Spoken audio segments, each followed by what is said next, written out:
The wind howled through the mountain pass like the cry of a dying animal, carrying with it the scent of snow and desperation. Susan Ramirez pressed her back against the rough bark of a towering pine, her breath coming in sharp, visible puffs as she watched the man across the clearing. His axe bit deep into the wood with methodical precision, each swing echoing through the wilderness like a heartbeat. She had been watching him for 3 days now, gathering courage she wasn't sure she possessed, knowing that this moment would determine whether she lived or died in these unforgiving mountains. Her fingers trembled as she clutched the worn, leather satchel containing everything she owned in this world. A few coins that wouldn't last another week, a faded photograph of her late husband Thomas, and a letter from the bank that had sealed her fate. The foreclosure notice felt heavier than lead in her bag, a death sentence wrapped in legal language. She had walked for 6 days to reach this remote settlement, following rumors of a man who might need help, who might offer work to someone desperate enough to venture into the wilderness where civilized folk feared to tread. Samuel Patel straightened from his work, wiping sweat from his brow despite the bitter cold. He was larger than she had expected, broad shoulders straining against his wool shirt, dark hair falling across eyes that seemed to see everything. There was something about him that spoke of solitude chosen rather than imposed, of a man who had deliberately placed himself beyond the reach of a world that had perhaps failed him as thoroughly as it had failed her. She had heard whispers in the valley below, stories of the mountain man who lived alone, who traded furs and timber for supplies, but rarely came to town, who some said was dangerous and others claimed was simply lost. The stories had painted him as either a saint or a devil, but standing here in the fading light, Susan saw neither. She saw a man who moved with purpose, whose cabin showed signs of careful maintenance, whose woodpile was stacked with mathematical precision. This was not the dwelling of a madman or a hermit driven to distraction by isolation. This was the home of someone who had chosen his exile deliberately and made peace with it. Before we see how this ends, tell us where you're watching from and hype this video into the comments. The outcome of this desperate gamble will change everything for both of them. Susan stepped forward, her boots crunching on the frost-covered ground. The sound seemed unnaturally loud in the mountain stillness, and Samuel's head snapped up immediately, his hand moving instinctively to the handle of his axe. For a moment, they stared at each other across the clearing, two souls separated by more than just physical distance. She could see the wariness in his eyes, the automatic tension that came from years of solitude, but also something else. Curiosity, perhaps, or simply the human instinct to wonder what would drive a woman alone into these dangerous heights. 3 months earlier, Susan had been a different woman entirely. She had been Mrs. Thomas Ramirez, wife of a respected shopkeeper in the valley town of Cedar Falls, owner of a modest but comfortable home, member of the church auxiliary, and keeper of a small garden that was the envy of her neighbors. Her life had been predictable in the way that good lives often are, filled with small pleasures and familiar routines. Thomas would rise before dawn to prepare the shop, she would tend to their home and help customers when needed, and in the evenings they would sit together on their porch, planning for a future that seemed as solid as the mountains themselves. The fever had taken Thomas in less than a week.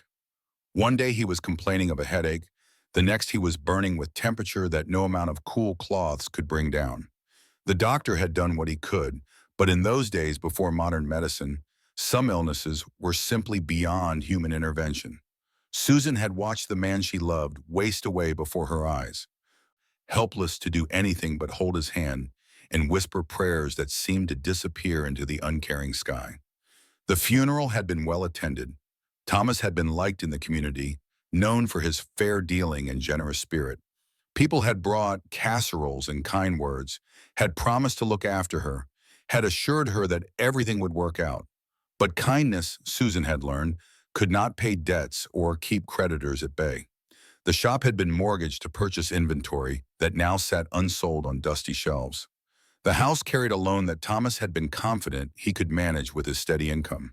Without him, the numbers became a crushing weight that no amount of goodwill could lift. She had tried to keep the shop running, but customers were scarce and her heart wasn't in the work. The sight of Thomas's empty chair behind the counter, the smell of his pipe tobacco that still lingered in the storage room, the 100 small reminders of their life together made each day an exercise in endurance. Bills piled up like autumn leaves, and the bank's patience, initially extended out of respect for her loss, began to wear thin. The final notice had arrived on a Tuesday morning in late October, delivered by a young clerk who couldn't meet her eyes. 30 days to settle her debts or lose everything. Susan had read the letter 3 times before its meaning fully penetrated the fog of grief and exhaustion that had become her constant companion. She was going to lose her home, her shop, everything that connected her to the life she and Thomas had built together. That night, she had sat in their kitchen and considered her options with the methodical desperation of a woman who had run out of alternatives. She could throw herself on the mercy of relatives who had already made it clear that charity had its limits. She could seek employment as a domestic servant, trading her independence for basic survival. She could accept the marriage proposal of Edgar Morrison, the widowed banker who had made increasingly insistent overtures since Thomas's death, a union that would solve her financial problems while condemning her to a life with a man she neither loved nor respected. Or she could take the desperate gamble that had brought her to this mountain clearing, facing a man whose reputation was built more on rumor than fact. The stories about Samuel Patel had reached even Cedar Falls, carried by trappers and traders who spoke of the mountain man in hushed tones. Some claimed he was a former soldier who had seen too much war to ever return to civilized society. Others whispered that he was running from something, that his exile was not entirely voluntary. A few insisted he was simply touched by madness, driven to solitude by demons that only he could see. But one story had caught Susan's attention and refused to let go. Old Pete Hendricks, a trapper who came to town twice a year to sell his furs, had mentioned that the mountain man sometimes hired help during the harsh winter months. Not often and never for long, but occasionally he would take on someone desperate enough to brave the isolation and hard work that mountain living demanded. Pete had laughed when he said it, noting that most folks weren't cut out for that kind of life. But the seed had been planted in Susan's mind. The idea had seemed insane at first, the product of grief and desperation rather than rational thought. She was a town woman, accustomed to conveniences in society, untested in the harsh realities of wilderness survival. But as the days passed and her options dwindled, the mountain began to seem less like a death sentence and more like a lifeline. At least it offered the possibility of honest work, of earning her keep through labor, rather than charity or compromise. The journey had been harder than she had imagined.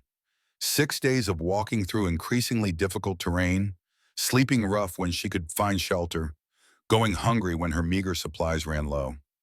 Her shoes, adequate for town sidewalks, had developed holes that let in every pebble and drop of moisture. Her dress, practical enough for domestic work, proved inadequate against mountain weather and rough travel. By the time she reached the vicinity of Samuel's cabin, she looked more like a refugee than a potential employee. But she had made it, and that was something. She had proven to herself, if to no one else, that she was capable of more than she had ever imagined. The woman who had left Cedar Falls in desperation was not the same one who now stood in this mountain clearing, summoning the courage to approach a stranger whose response would determine her fate. Samuel lowered his axe slowly, his eyes never leaving Susan's face. She could see him taking in her appearance, cataloging the signs of hard travel and harder circumstances. Her dress was torn and stained. Her hair had escaped its pins hours ago, and she knew she must look like exactly what she was, a desperate woman at the end of her rope. But there was something in his gaze that wasn't judgment or dismissal.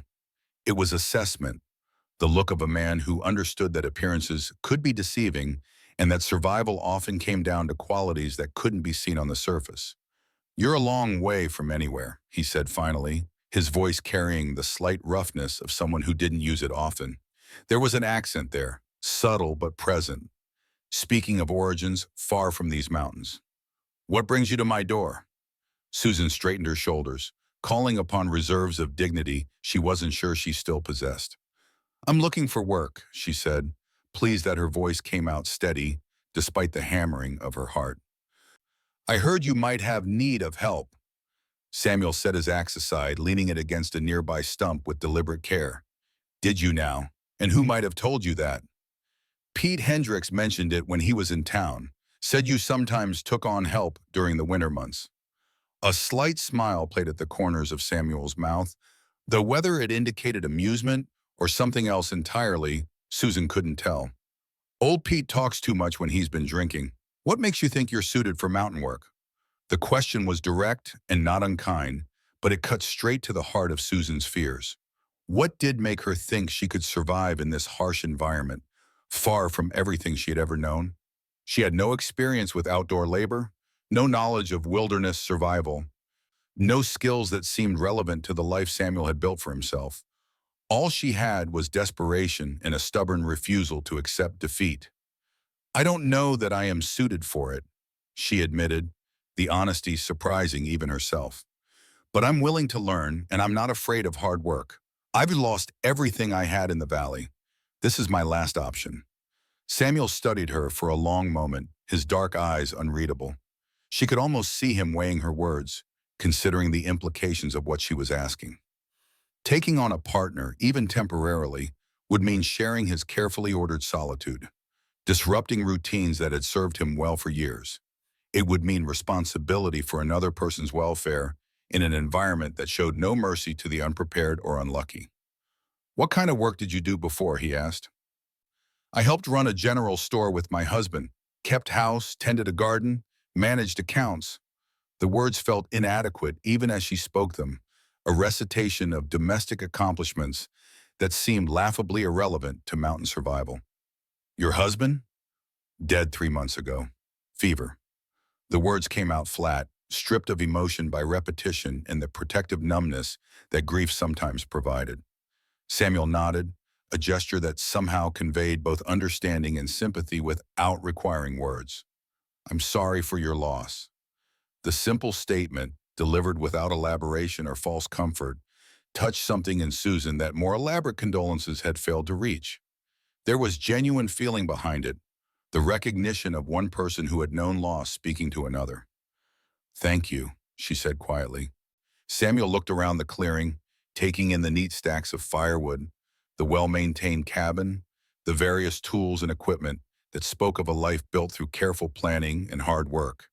When his gaze returned to Susan, there was something different in it, a calculation that hadn't been there before. "Winter's coming fast up here," he said, "harder than anything you've known in the valley. The snow can pile up 20 feet deep, and once it starts, you might not see bare ground again until May. Food has to be preserved, firewood stockpiled, equipment maintained. There's no running to the store when supplies run low, no doctor to call if someone gets sick or hurt. It's just you and whatever preparations you've made, and if those aren't enough, you die." Susan felt a chill that had nothing to do with the mountain air, but she kept her expression steady. "I understand." "Do you? Because understanding it in your head and living it are two different things entirely. I've seen strong men break under the isolation and the cold. I've seen experienced woodsmen make one mistake and pay for it with their lives. You're asking me to take responsibility, not just for my own survival, but for yours as well. That's not a burden I accept lightly." The weight of what she was asking began to settle on Susan's shoulders like a physical thing. She had been so focused on her own desperation, her own need for refuge and work, that she hadn't fully considered what her presence would mean for Samuel. He had chosen this life of solitude deliberately, had built his existence around self-reliance and independence. Her arrival represented a disruption of that carefully constructed peace, a potential threat to the very qualities that had allowed him to thrive in this harsh environment. "I wouldn't ask if I had any other choice," she said, the words carrying the full weight of her circumstances. "The bank foreclosed on everything I owned. I have nowhere else to go." Samuel was quiet for a long moment, his gaze moving from Susan to the mountains that surrounded them, peaks already touched with snow that promised the harsh winter to come. When he looked back at her, there was something in his expression that hadn't been there before, a recognition perhaps, or a memory of his own desperate circumstances that had once driven him to these heights. "I don't take on partners," he said finally. "Never have. This isn't the kind of life that lends itself to shared decisions or divided responsibility."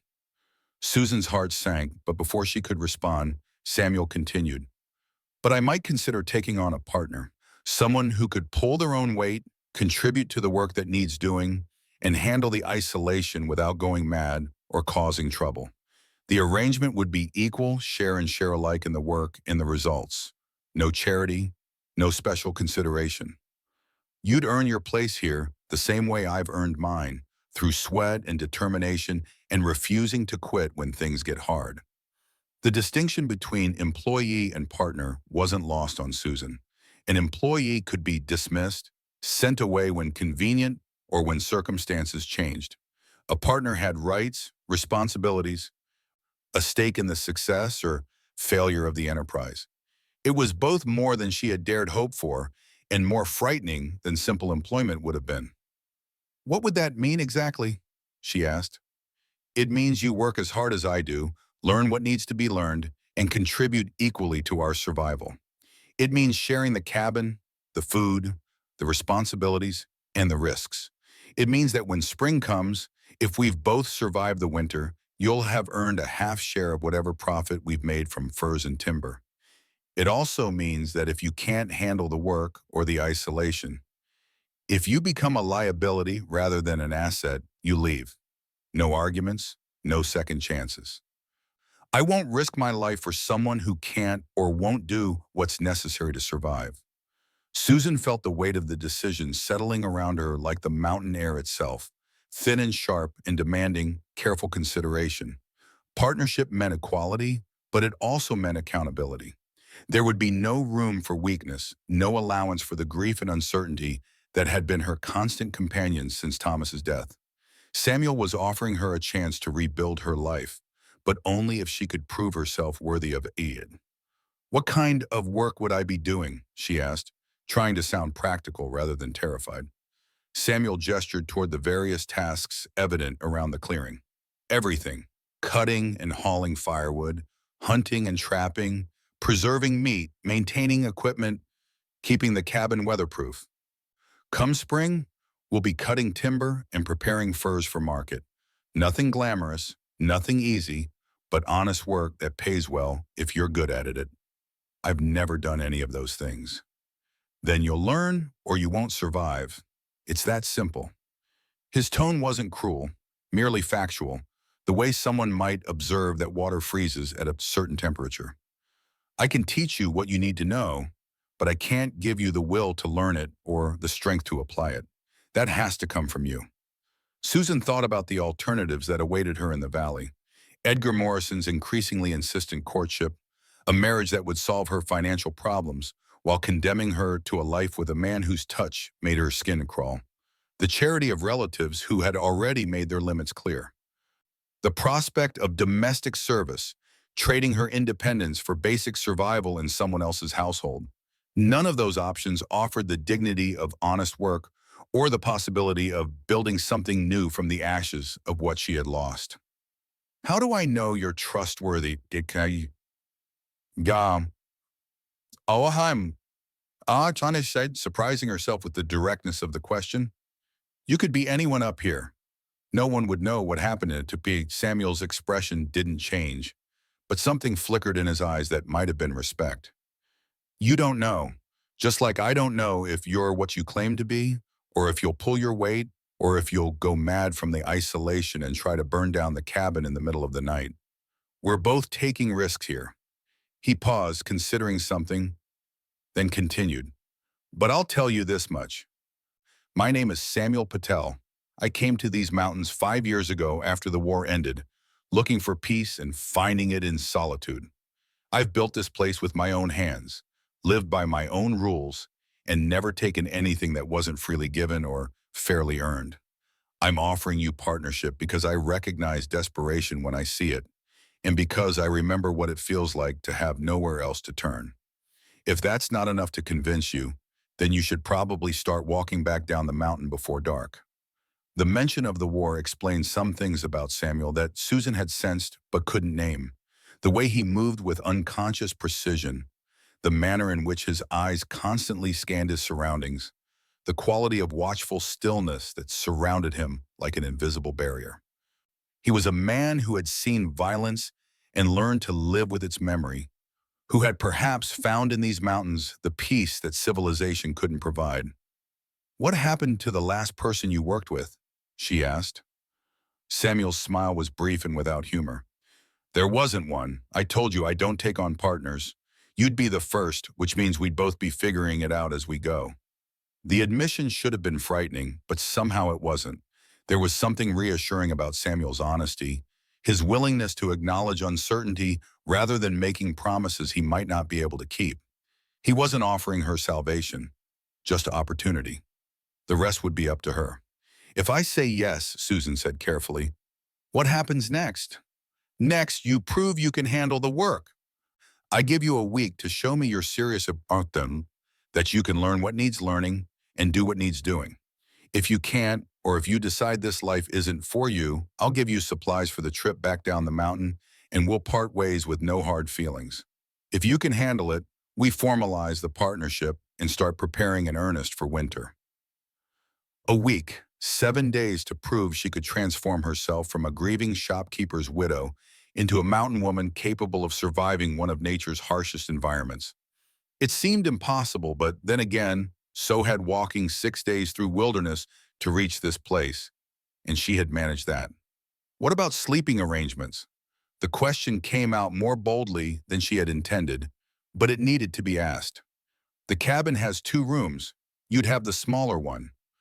We share the common areas and the work, but everyone keeps their privacy. I'm not looking for companionship beyond what the work requires, and I assume you're not either."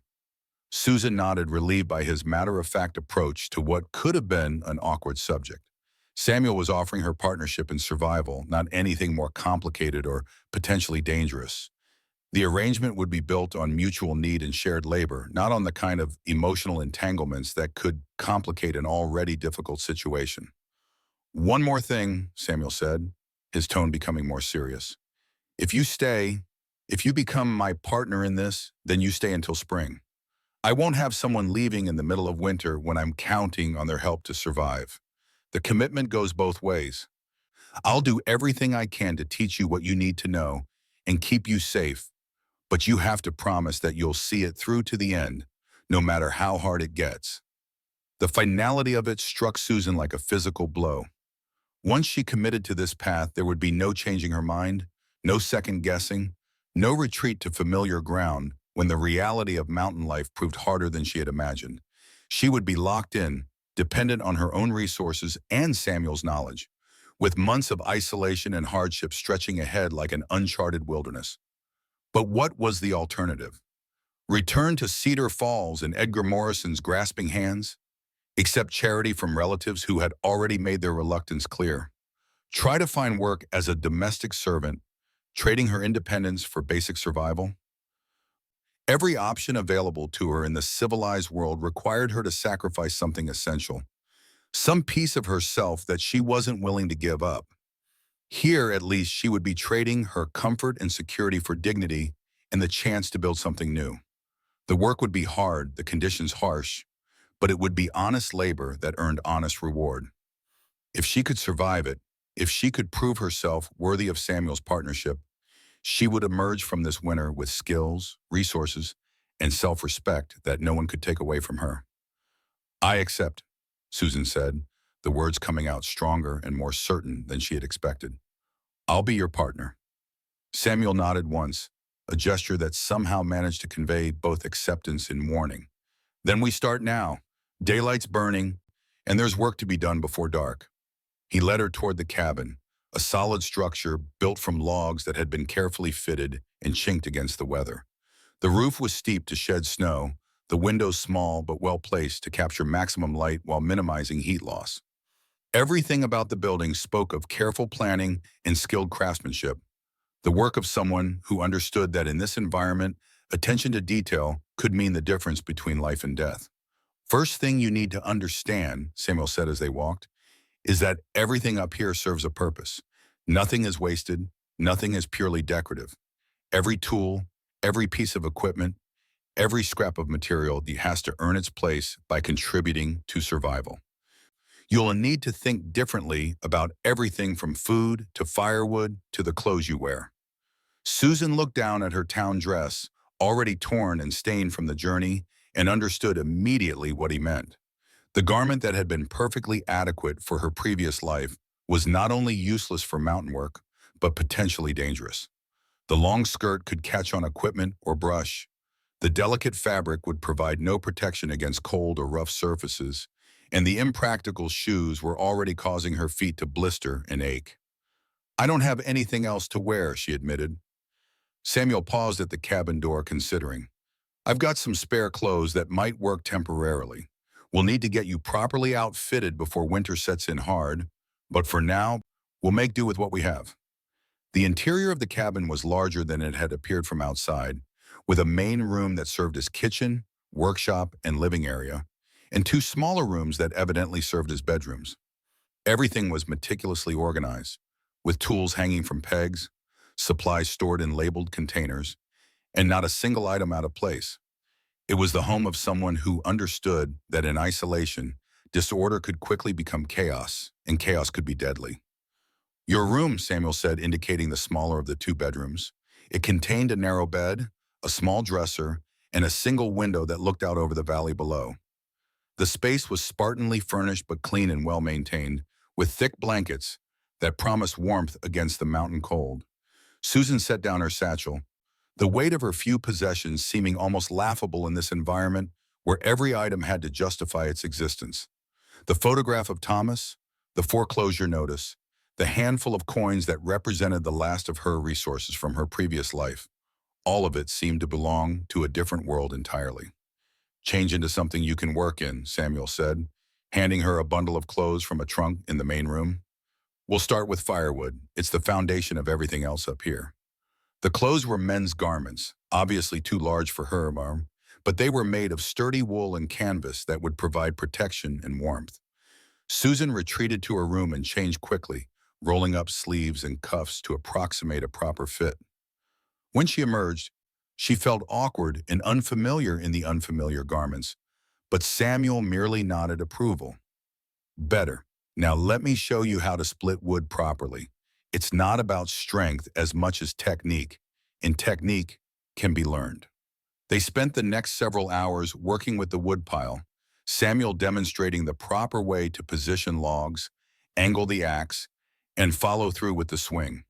Susan's first attempts were clumsy and ineffective, producing more splinters than split wood, but gradually she began to understand the rhythm and mechanics of the task. Her hands blistered despite Samuel's advice about grip and stance, and her shoulders ached from the unfamiliar motion, but she persisted. "Good," Samuel said as the afternoon light began to fade. "You're learning. Tomorrow we'll work on hauling and stacking. The goal is to have enough seasoned wood to last through the worst of winter, plus extra in case we get snowed in longer than expected." They prepared dinner together, a simple meal of preserved meat, root vegetables, and bread that Samuel had baked earlier in the week. The food was plain but substantial, designed to fuel hard work rather than please refined palates. Susan found herself hungrier than she had been in months, her body responding to the physical demands of mountain labor with an appetite that grief had suppressed for too long. "Tell me about the war," she said as they ate, then immediately regretted the question when she saw Samuel's expression close off. "Nothing to tell that would interest you," he said quietly. "It's over, and that's what matters." Susan recognized the tone of someone who had experienced things that couldn't be shared with those who hadn't lived through them. She had heard it in Thomas's voice when he spoke of his childhood, in the voices of other men who had seen too much and learned to carry their burdens in silence. She didn't press the subject. "What about you?" Samuel asked. "What was your life like before?" Susan found herself talking about Cedar Falls, about the shop she and Thomas had run, about the quiet routines and simple pleasures that had filled her days. She spoke of her garden, of the church auxiliary, of the neighbors who had been friendly but not close, of the life that had seemed so solid and permanent until fever had swept it all away in a matter of days. "Sounds peaceful," Samuel said when she finished. It was. Maybe too peaceful. "I never had to test myself, never had to find out what I was really capable of. Thomas took care of the difficult things, made the important decisions. I just followed along and kept house." And now, Susan looked around the cabin at the tools and equipment that represented skills she didn't yet possess, at the man across from her who had offered her partnership in a life that would demand everything she had to give and more. Now I guess I find out what I'm made of. Samuel nodded, something that might have been approval flickering in his eyes. That's the only way to know for sure. Tomorrow we'll start on hunting and trapping. Winter's coming fast, and we'll need meat to see us through. The next morning brought Susan's first real test of mountain life. She woke before dawn to the sound of Samuel moving around the cabin, preparing for the day's work. The bed was comfortable enough, but the mountain air carried a bite that her town-bred bones felt keenly. She dressed quickly in the borrowed clothes, already beginning to feel more natural in the practical garments. Samuel had coffee ready when she emerged, strong and black and bitter enough to wake the dead. "We're going to check the trap line today," he said without preamble. "It's a 10-mile circuit through rough country. Think you can handle it?" Susan thought of the 6-day journey that had brought her to this place, of blistered feet, an empty stomach, and the determination that had carried her through when everything else failed. "I'll manage." They set out as the first light touched the mountain peaks, following trails that were barely visible to Susan's untrained eye, but which Samuel navigated with the confidence of long familiarity. He carried a rifle and a pack filled with supplies, moving with the easy stride of someone accustomed to covering long distances over difficult terrain. Susan struggled to keep up, her town's soft muscles protesting the demands being placed on them, but she gritted her teeth and persevered. "Trapping is about understanding animal behavior," Samuel explained as they walked. "Where they travel, what they eat, how they think. You have to become part of the landscape, invisible and patient. Most people are too impatient, too obvious. They want results immediately, and when they don't get them, they give up." The first trap they checked was empty, its trigger untouched. Samuel examined it carefully, adjusting the position slightly and adding fresh bait. "Patience," he said, noting Susan's disappointed expression. "Some days you come back empty-handed. Other days you get lucky. The key is consistency, checking every trap every day, maintaining the equipment, learning from what works and what doesn't." The second trap held a rabbit, cleanly killed by the spring mechanism. Samuel dispatched it quickly and humanely, then demonstrated how to field dress the animal properly.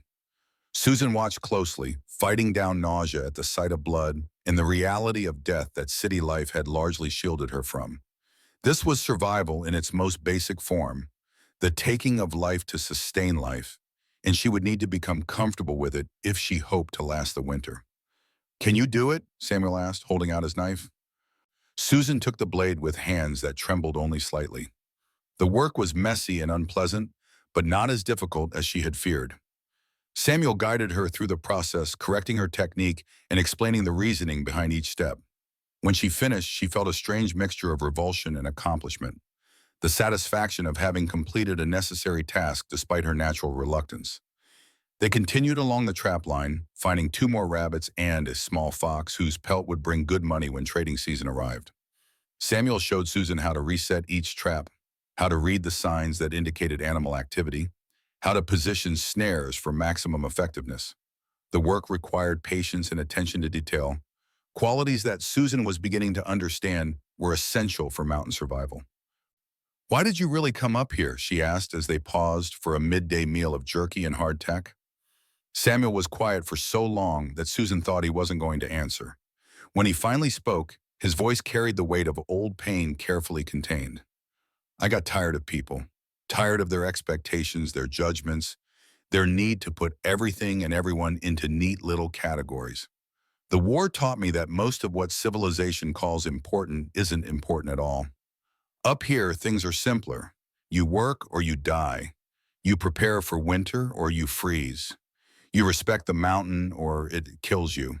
No politics, no social climbing, no pretending to be something you're not. Don't you get lonely? Sometimes, but lonely is better than surrounded by people who don't understand you and don't want to. At least up here, the solitude is honest." Susan thought she understood what he meant. The months since Thomas's death had been filled with well-meaning people who had offered comfort and advice, but none of them had really understood the depth of her loss or the complexity of her situation. Their sympathy had been genuine but surface level, based on social convention rather than real comprehension. In some ways, Samuel's honest acknowledgement of her desperate circumstances had been more comforting than all the empty platitudes she had endured. The afternoon brought them to the far end of the trap line, where Samuel had constructed a small shelter for use during extended hunting trips. The structure was simple but well designed, offering protection from weather while remaining nearly invisible to casual observation. Everything about it spoke of the same careful planning and attention to detail that characterized Samuel's approach to mountain living. "This is where we'll spend tomorrow night," he said. "There's a deer trail that runs through the valley below. If we're patient and quiet, we might get lucky." They made camp as the sun set behind the western peaks, sharing a simple meal and preparing for a cold night in the mountains. Susan had never slept outdoors before, had never experienced the profound darkness that came with true wilderness, unbroken by street lights or house lamps. The silence was equally overwhelming, broken only by the occasional call of a night bird or the distant howl of a coyote. "Are you afraid?" Samuel asked, noting her tension.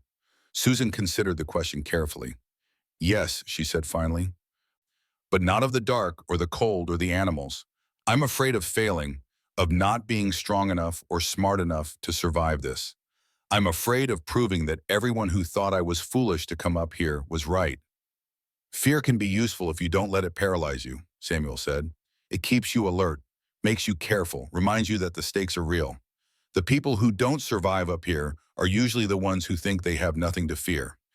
They sat in comfortable silence for a while, watching the stars emerge in the clear mountain air. Susan had never seen so many stars, had never experienced the humbling vastness of the night sky unfiltered by city lights. It was beautiful and terrifying at the same time, a reminder of her own insignificance in the face of forces beyond human control or understanding. "Samuel," she said quietly, "thank you for giving me this chance, I mean. I know it wasn't an easy decision." He looked at her across the small fire, his expression unreadable in the flickering light. "Don't thank me yet. Wait until you've survived your first mountain winter. Then we'll see if you still feel grateful." But there was something in his tone that suggested he was beginning to believe she might actually make it, that the desperate woman who had appeared in his clearing might possess the strength and determination necessary for mountain survival. It was a small thing, barely perceptible, but Susan clung to it as she settled into her bedroll and tried to find sleep under the vast canopy of stars. The third day brought Susan face to face with the reality of hunting, a test that would determine whether she had the stomach for the harsher aspects of mountain survival. They rose before dawn and took positions overlooking the deer trail Samuel had identified, settling into patient stillness as the forest awakened around them. Susan had never held a rifle before, had never taken aim at a living creature with the intent to kill, and the weight of the weapon in her hands felt both foreign and significant. "Breathe steady," Samuel whispered as a doe emerged from the underbrush, moving with the cautious grace of a wild thing alert to danger. "Don't think about it too much. When the moment comes, you'll know." The deer paused directly in Susan's line of sight, close enough that she could see the delicate structure of its ears, the liquid darkness of its eyes. For a moment she hesitated, struck by the beauty of the animal and the finality of what she was about to do. Then she thought of winter coming, of the need for meat to survive the long months ahead, of the difference between taking life for survival and taking it for sport. The rifle kicked against her shoulder as she squeezed the trigger, the sound echoing through the mountain valley like thunder.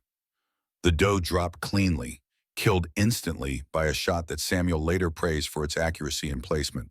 Susan felt a complex mixture of emotions, pride in her marksmanship warring with sorrow for the life she had taken, but underlying it all was the solid satisfaction of having done what was necessary. "Well done," Samuel said simply, and the approval in his voice meant more to Susan than any elaborate praise could have. "Now comes the real work."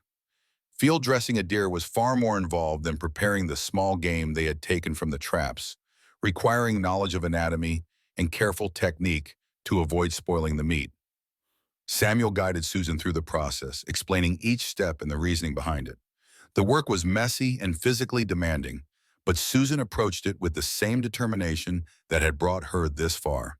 They spent the rest of the day processing the deer, cutting the meat into portions that could be preserved and packed for transport back to the cabin. Samuel showed Susan how to identify the choicest cuts, how to trim away damaged tissue, how to prepare the hide for tanning. Nothing was wasted. Even the bones would be saved for tools and the organs for immediate consumption. This will feed us for weeks if we're careful, Samuel said as they worked. Combined with what we can trap and the supplies we already have, it should see us well into winter. But we'll need more before the snow gets too deep to hunt effectively. As they made their way back to the cabin, laden with meat and carrying the hide that would become warm clothing, Susan felt a change in herself that went deeper than the physical adaptations her body was making to mountain life. She was beginning to think differently, to see the world through the lens of survival rather than convenience.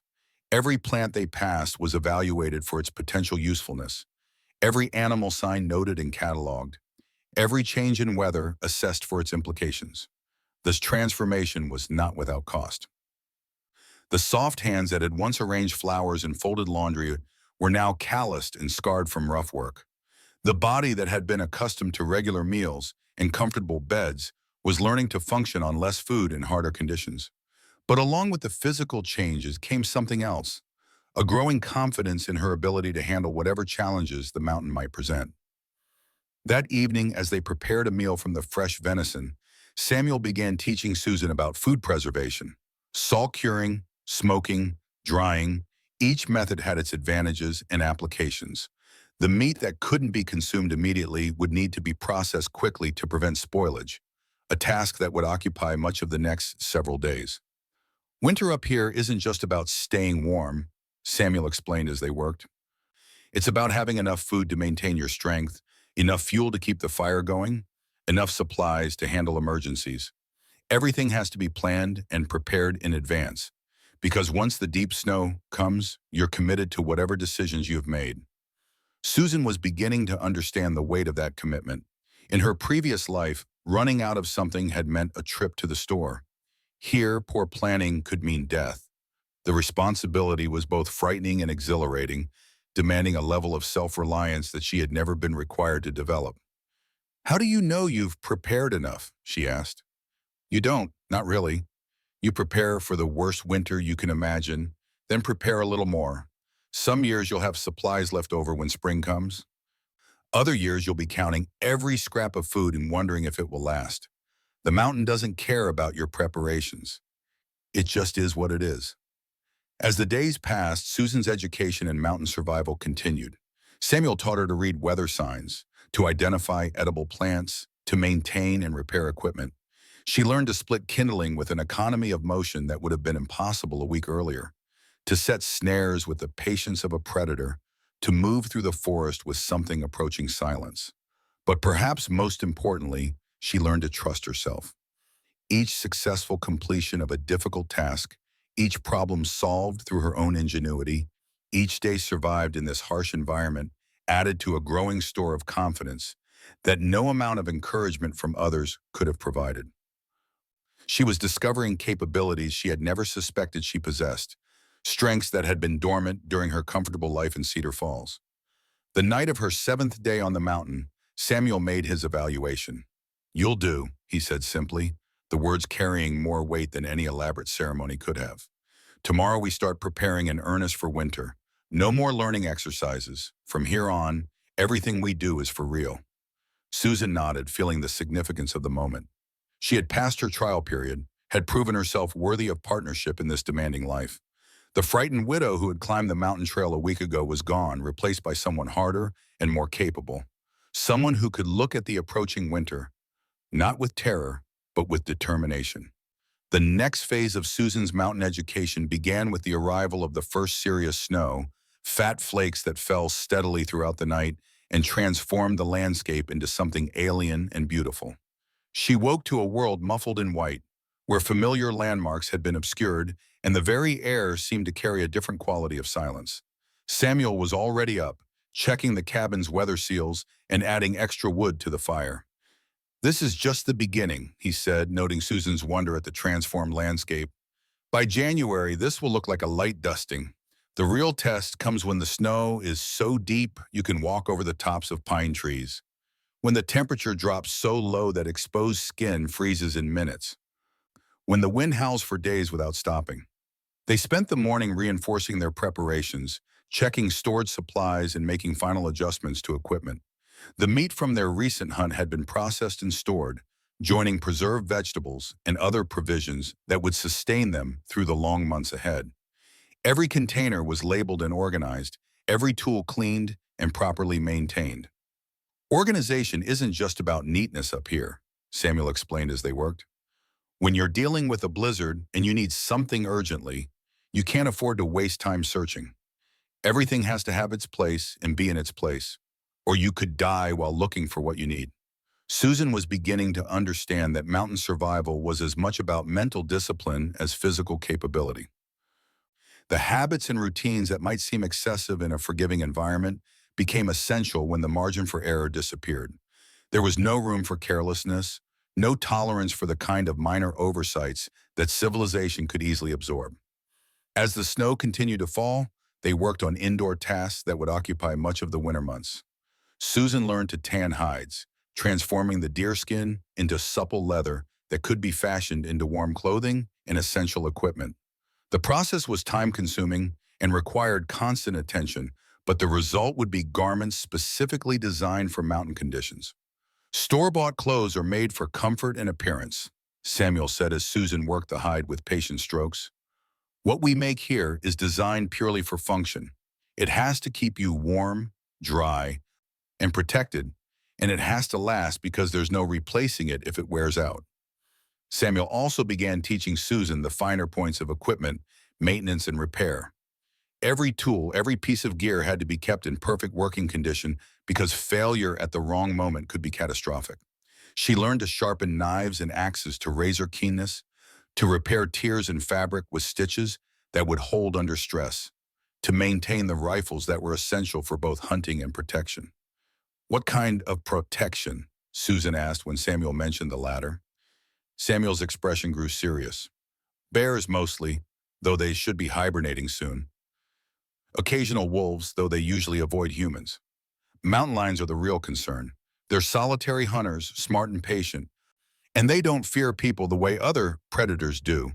Plus, there are men who come up here sometimes running from the law or just running from life. Most are harmless, but some aren't. And up here, there's no sheriff to call if trouble starts." The thought of human threats hadn't occurred to Susan, and it added another layer of complexity to mountain survival.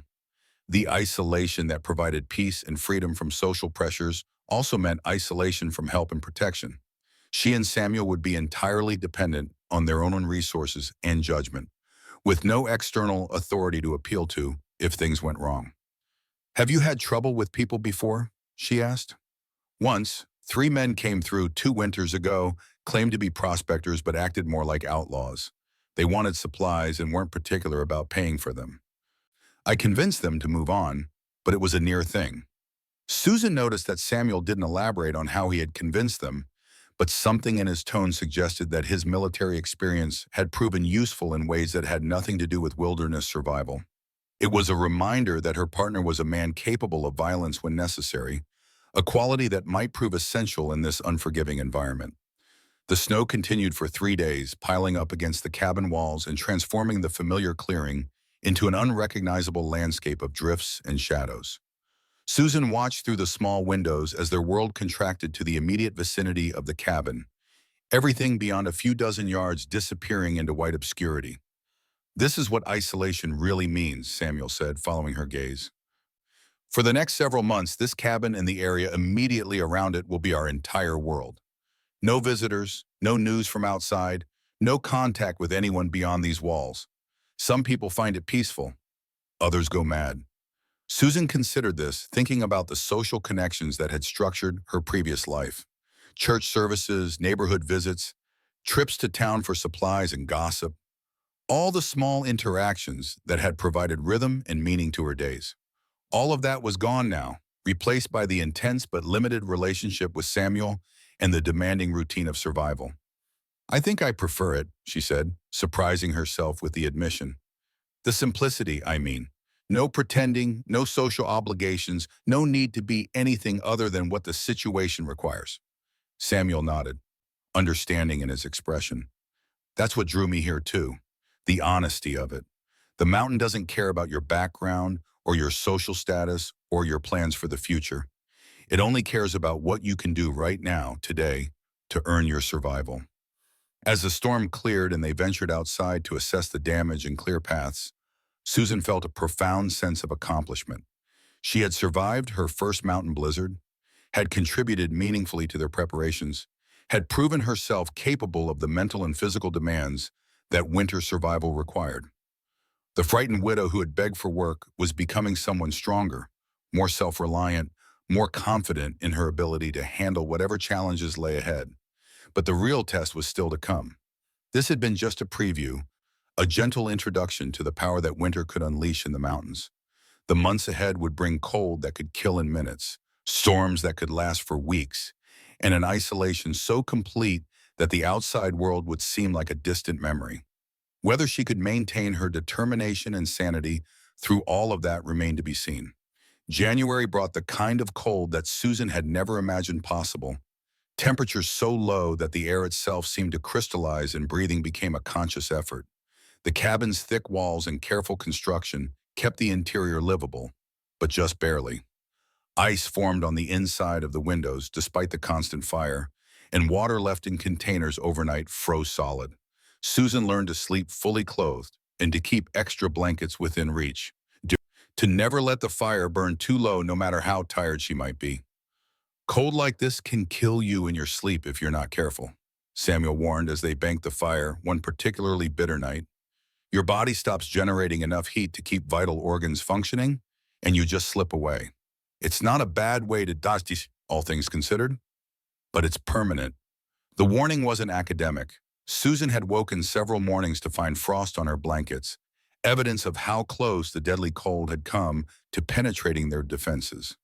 The margin between life and death had become measurable in degrees of temperature, in the thickness of wool, in the steadiness of flame. Their daily routine had settled into patterns dictated by survival necessity. Morning meant checking the fire, assessing the weather, and planning the day's activities based on what conditions would allow. The trap line had to be maintained regardless of temperature, a daily trek through snow that was often waist-deep and wind that could strip exposed flesh of warmth in seconds.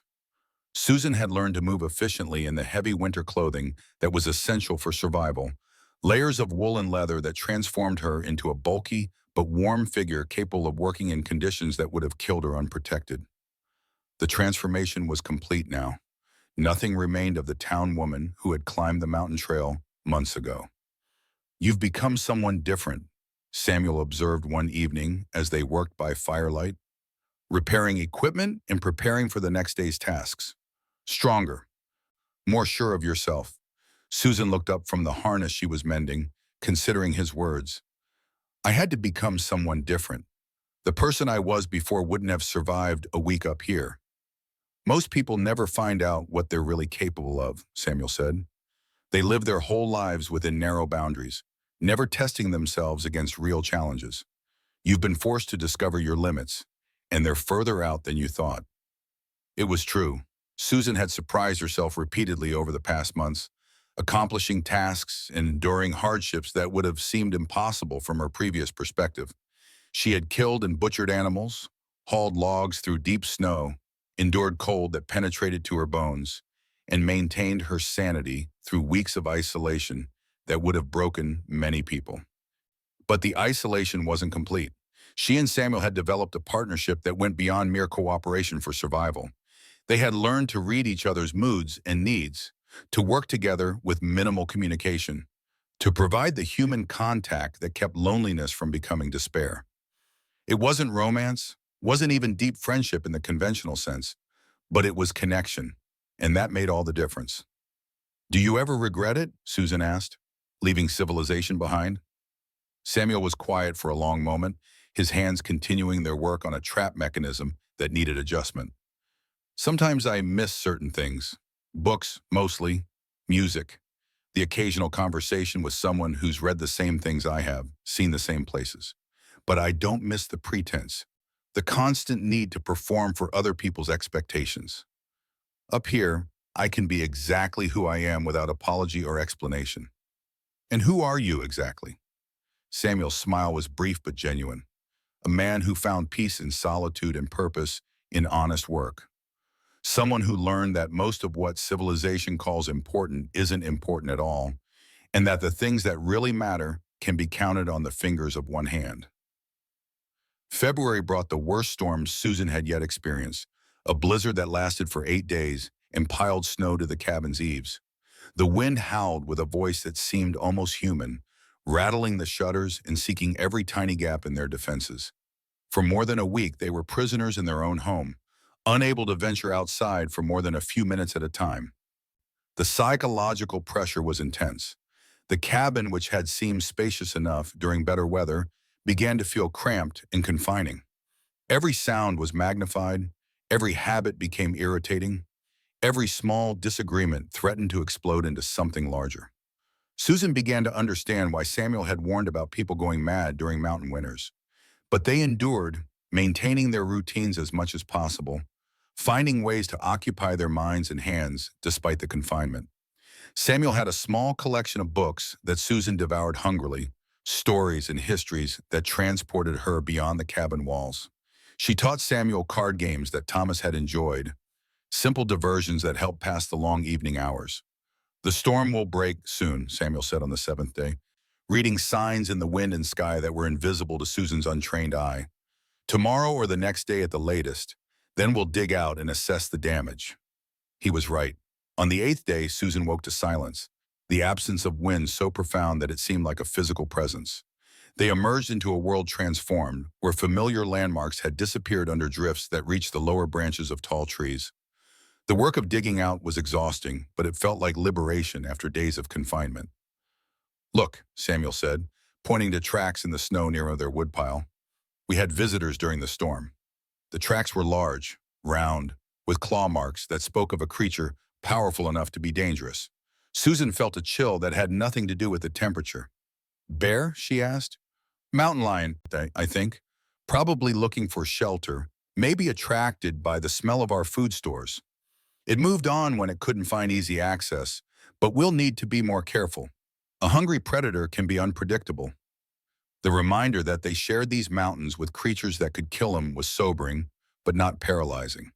Susan had learned to live with danger as a constant companion, to take reasonable precautions without allowing fear to dictate her actions.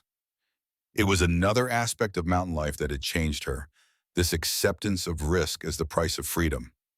March brought the first hints that winter's grip was beginning to weaken, though the changes were subtle and could be deceptive. The days grew incrementally longer, the sun climbed slightly higher in the sky, and occasionally the temperature rose enough that ice began to form icicles rather than simply accumulating in solid sheets. But Samuel warned Susan not to be fooled by these early signs. "Spring in the mountains isn't like spring in the valley," he explained, as they checked traps on a day that felt almost warm compared to the bitter cold they had endured. "It comes in fits and starts, with false promises and sudden reversals. I've seen blizzards in April that were worse than anything winter produced. We don't let our guard down until we're sure." Susan nodded, understanding the wisdom of caution. She had learned to read the mountain's moods over the past months, to recognize the signs that preceded dangerous weather, to prepare for the worst while hoping for the best. The skills that had once seemed impossibly complex were becoming second nature, integrated into her thinking and responses. Their partnership had evolved into something deeper than mere cooperation for survival. They had developed an almost telepathic understanding of each other's thoughts and needs, could work together for hours without speaking, could anticipate problems and solutions with remarkable accuracy. It was a connection forged by shared hardship and mutual dependence, stronger in some ways than relationships built on affection or convenience. "I've been thinking about the future," Susan said one evening, as they sat by the fire, planning their activities for the following day. "About what happens when spring really comes." Samuel looked at her across the flickering flames, his expression unreadable. "What about it? You offered me partnership through the winter with a share of whatever profit we made, but you never said what happens after that. Do I stay? Do I go? Do we continue as partners or go our separate ways?" It was a question that had been growing in importance as the winter progressed, though Susan hadn't been sure how to raise it. The life she had built here in the mountains was hard but satisfying, demanding but rewarding. She had discovered capabilities and strengths she had never known she possessed, had found peace in the simplicity and honesty of survival-focused existence. The thought of returning to the complexities and compromises of civilized life held little appeal. "That depends," Samuel said carefully, "on whether you want to stay and whether you think you can handle this life long term. Winter is hard, but it's predictable. Spring and summer bring different challenges. Trading season means contact with the outside world, dealing with people who may not be trustworthy. There's more travel, more exposure to danger, more decisions about what risks are worth taking." "I want to stay," Susan said without hesitation. "This life suits me. I've become someone I like better than the person I was before. I don't want to go back to being helpless and dependent, to pretending that appearances matter more than substance." Samuel nodded slowly, something that might have been relief flickering in his eyes. "Then we'll continue as partners, equal shares, equal responsibilities, equal say in the decisions that affect both of us. But I want you to understand what that means. It means committing to this life permanently, not just until something better comes along. It means accepting that we'll be isolated most of the time, that we'll depend on each other for survival, that there's no safety net if things go wrong." "I understand," Susan said, and she did. The commitment Samuel was asking for was total, a complete abandonment of her previous life and identity in favor of something that was both more difficult and more authentic. It was a choice that would have terrified the woman who had climbed the mountain trail months ago, but that woman was gone, replaced by someone capable of making hard decisions and living with their consequences. The formal agreement was sealed with a handshake, simple and direct, like everything else in their mountain existence. They were partners now in every sense, bound together by shared experience and mutual trust, committed to a life that would demand everything they had to give, but would reward them with freedom and self-respect. As April arrived and the snow began to retreat in earnest, Susan and Samuel started preparing for trading season. The furs they had collected during the winter needed to be graded and bundled. The timber they would harvest marked and evaluated. It was work that required different skills from winter survival, knowledge of markets and values that Samuel possessed, but Susan would need to learn. "The traders who come through here aren't at all honest," Samuel warned, as they organized their goods. "Some will try to cheat you if they think you don't know the value of what you're selling. Others will attempt to shortchange you on supplies, passing off inferior goods as premium quality. You need to know what everything is worth and be prepared to walk away from a bad deal." Susan absorbed this information along with everything else, adding commercial knowledge to the survival skills she had mastered. The mountain was teaching her to be self-sufficient in every aspect of life, from the physical demands of wilderness survival to the intellectual challenges of conducting business in an environment where reputation and word were the only guarantees. The first trader arrived in early May, a grizzled man named Jake Morrison, who traveled the mountain circuits with a pack train of mules loaded with supplies. Samuel greeted him with cautious friendliness, the wariness of someone who had learned to trust carefully but completely. "This your new partner?" Morrison asked, studying Susan with eyes that missed nothing. "Heard rumors down in the valley about a woman who'd taken to mountain life. Didn't believe it until now." "Susan's proven herself through a hard winter," Samuel said simply. "She pulls her weight and then some." Morrison nodded approvingly. "That's what it takes up here. Plenty of folks think mountain living is romantic until they face their first blizzard. You look like you've got more sense than most." The trading session that followed was Susan's introduction to the commercial side of mountain life. She watched and listened as Samuel and Morrison negotiated prices and terms, learning the subtle art of determining value and driving bargains. The furs they had collected brought good prices, and the timber they had cut was in high demand. By the time Morrison departed, they had earned enough to purchase supplies for the coming year and still have a substantial profit to divide. "Well done," Samuel said as they counted their earnings. "You've officially completed your first year as a mountain woman. How does it feel?"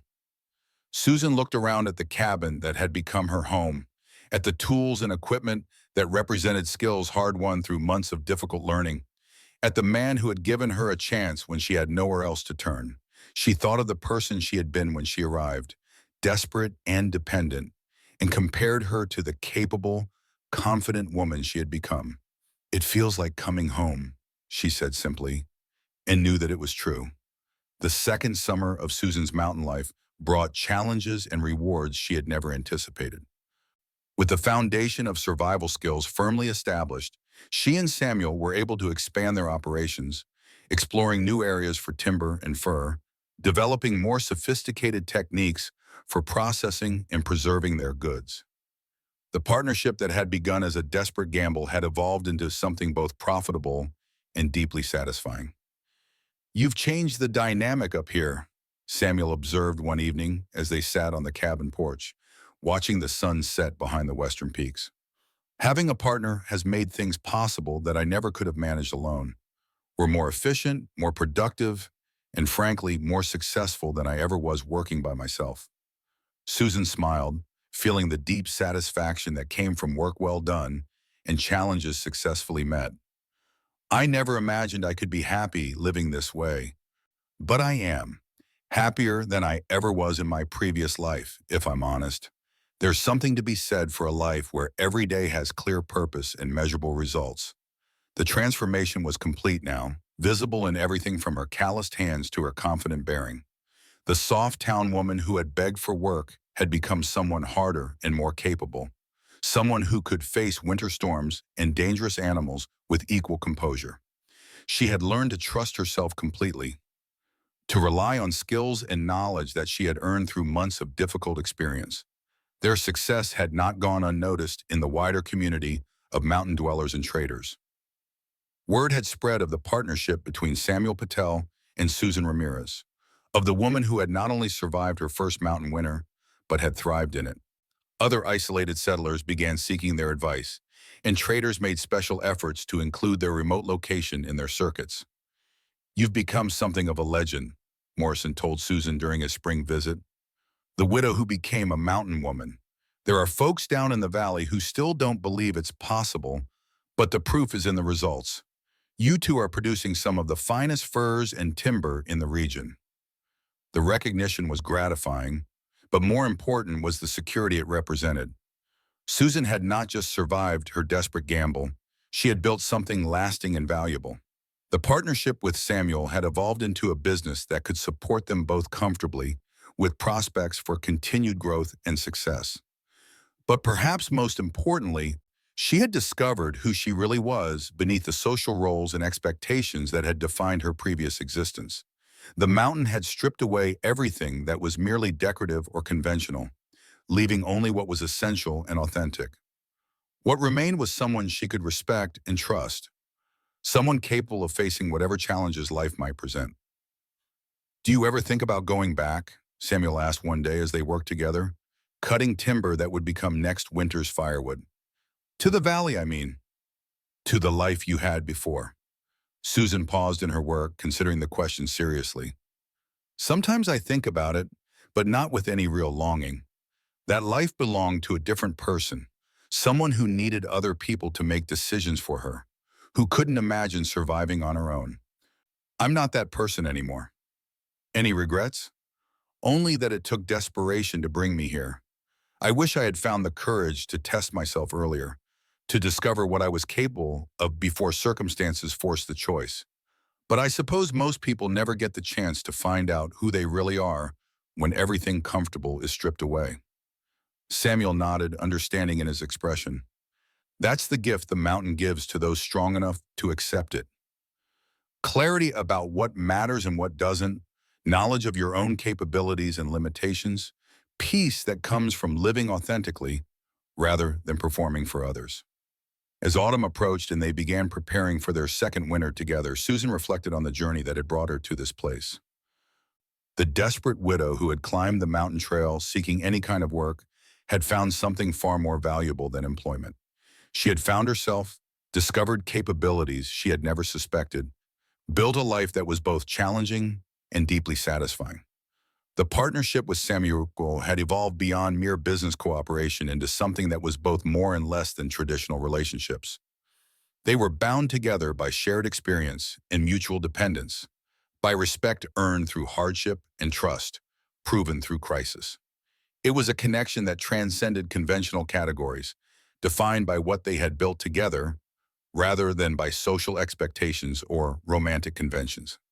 Whatever happens, Samuel said as they watched the first snow of the season begin to fall, you've proven that you belong here. This is your home now, earned through your own efforts and paid for with your own courage. No one can take that away from you. Susan nodded, feeling the truth of his words settle into her bones like warmth from a well-tended fire. She had gambled everything on the desperate hope that she could transform herself from a dependent widow into someone capable of surviving on her own terms. The gamble had paid off beyond her wildest expectations, giving her not just survival but purpose, not just security but self-respect, not just a home but a life worth living. The snow fell steadily through the night, covering the familiar landscape with a fresh layer of white that promised another winter of challenges and rewards. Susan slept peacefully in her narrow bed, surrounded by the thick walls and careful preparations that she had helped to create, secure in the knowledge that whatever the mountain might demand of her, she was ready to meet it. She had found her place in the world at last, and it was exactly where she belonged. The mountain had tested her and found her worthy. She had asked for work and found partnership. She had sought survival and discovered life. The transformation was complete, and there was no going back to who she had been before. Nor would she want to. The woman who had begged for any kind of work had become someone who could offer partnership to others, someone who had earned her place in this harsh but honest world through her own strength and determination. It was enough. It was everything.